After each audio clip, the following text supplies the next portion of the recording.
महाशिवरात्रि पूजा व्रत कथा। एक बार पार्वती ने भगवान शिव शंकर से पूछा, ऐसा कौन सा श्रेष्ठ और सरल व्रत पूजन है जिससे मृत्यु लोक के प्राणी आपकी कृपा सहज ही प्राप्त कर लेते हैं। उत्तर में शिवजी ने पार्वती को शिवरात्रि के व्रत का विधान बताकर यह कथा सुनाई। एक गांव में एक शिकारी रहता था। पशुओं की हत्या करके वह अपने कुटुंब को पालता था। वह एक साहूकार का ऋणी था, लेकिन उसका ऋण समय पर न चुका सका। क्रोधवश साहूकार ने शिकारी को शिव मठ में बंदी बना लिया। संयोग से उस दिन शिवरात्रि थी। शिकारी ध्यानमग्न होकर शिव संबंधी धार्मिक बातें सुनता रहा। चतुर्दशी को उसने शिवरात्रि की कथा भी सुनी। संध्या होते ही साहूकार ने उसे अपने पास बुलाया और ऋण चुकाने के विषय की बात की। शिकारी अगले दिन सारा ऋण लौटा देने का वचन देकर बंधन से छूट गया।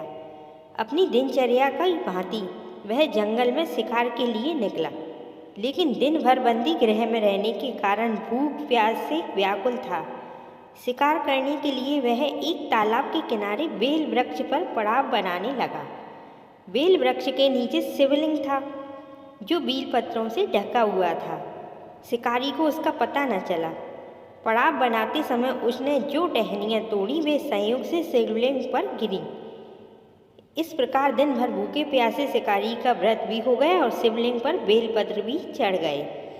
एक पहर रात्रि बीत जाने पर एक गर्भिणी मृगी तालाब पर पानी पीने पहुंची।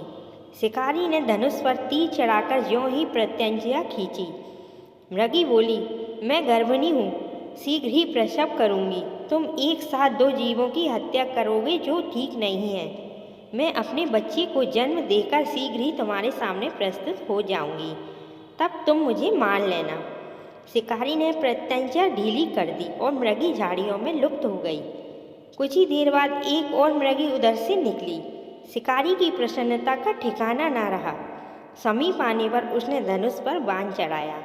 तब उसे देख मृगी ने विनम्रतापूर्वक निवेदन किया, हे पार्थी, मैं थोड़ी देर पहले ही ऋतु से निर्वत हुई हूँ, कामातुर गृहिणी हूँ, अपने प्रिय की खोज में भटक रही हूँ। मैं अपने पति से मिलकर शीघ्र ही तुम्हारे पास आ जाऊंगी। शिकारी ने उसे भी जाने दिया। 2 बार शिकार को खोकर उसका माथा ठनका। वह चिंता में पड़ गया। रात्रि आखिरी पहर बीत रहा था।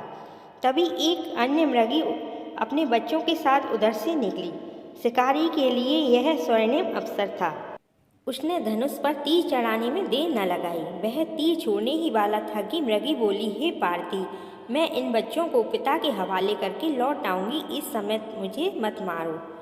शिकारी हंसा और बोला, सामने आए शिकारी को छोड़ दूँ? मैं ऐसा मूर्ख नहीं। इससे पहले मैं 2 बार अपना शिकार खो चुका हूँ। मेरे बच्चे भूख प्यास से तड़प रहे होंगे। उत्तर में मृगी ने फिर कहा, जैसे तुम्हें अपने बच्चों की ममता सता रही है, ठीक वैसे ही मुझे भी। इसलिए सिर्फ बच्चों के नाम पर मैं थोड़ी देर के लिए जीवन दान मांग रही हूँ।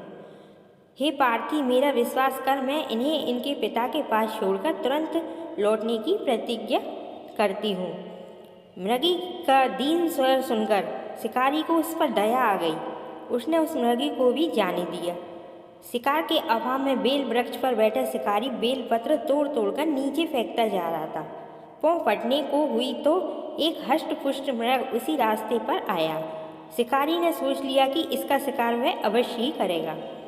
शिकारी की तनी प्रत्यंचा देखकर मृग विनीत स्वर में बोला, हे पार्थी भाई, यदि तुमने मुझसे पूर्व आने वाली 3 मृगनियों तथा छोटे छोटे बच्चों को मार डाला है तो मुझे भी मारने में विलम्ब न करो, ताकि उनके वियोग में मुझे एक क्षण भी दुख न सहना पड़े।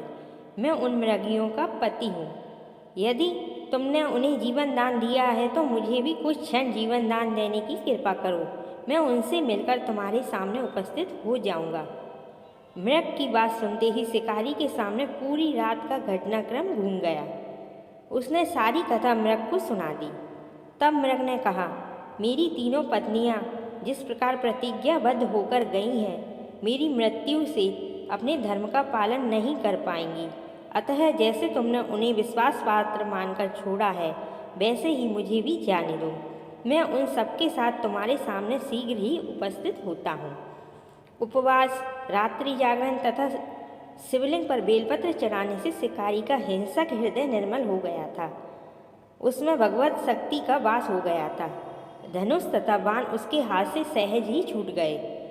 भगवान शिव की अनुकंपा से उसका हिंसक हृदय कारुणिक भावों से भर गया। वह अपने अतीत के कर्मों को याद करके पश्चाताप की ज्वाला में जलने लगा कि हे भगवान, मैं ये क्या कर रहा था। थोड़ी ही देर बाद मृग सपरिवार शिकारी के समक्ष उपस्थित हो गया ताकि वह उनका शिकार कर सके, किंतु जंगली पशुओं की ऐसी सत्यता, सात्विकता एवं सामूहिक प्रेम भावना को देखकर शिकारी को बड़ी गिलानी हुई। उसके नेत्रों से आंसुओं की झड़ी लग गई।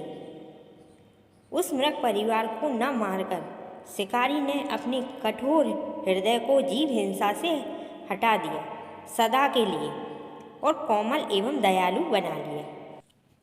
देवलोक से समस्त देवी देवता इस घटना को देख रहे थे। घटना की परिणति होते ही सभी देवी देवताओं ने पुष्प वर्षा की। तब शिकारी तथा मृग परिवार मोक्ष को प्राप्त हुए। दोस्तों, महाशिवरात्रि की आप सभी को हार्दिक शुभकामनाएं। आपका दिन शुभ हो। ओम नमः शिवाय।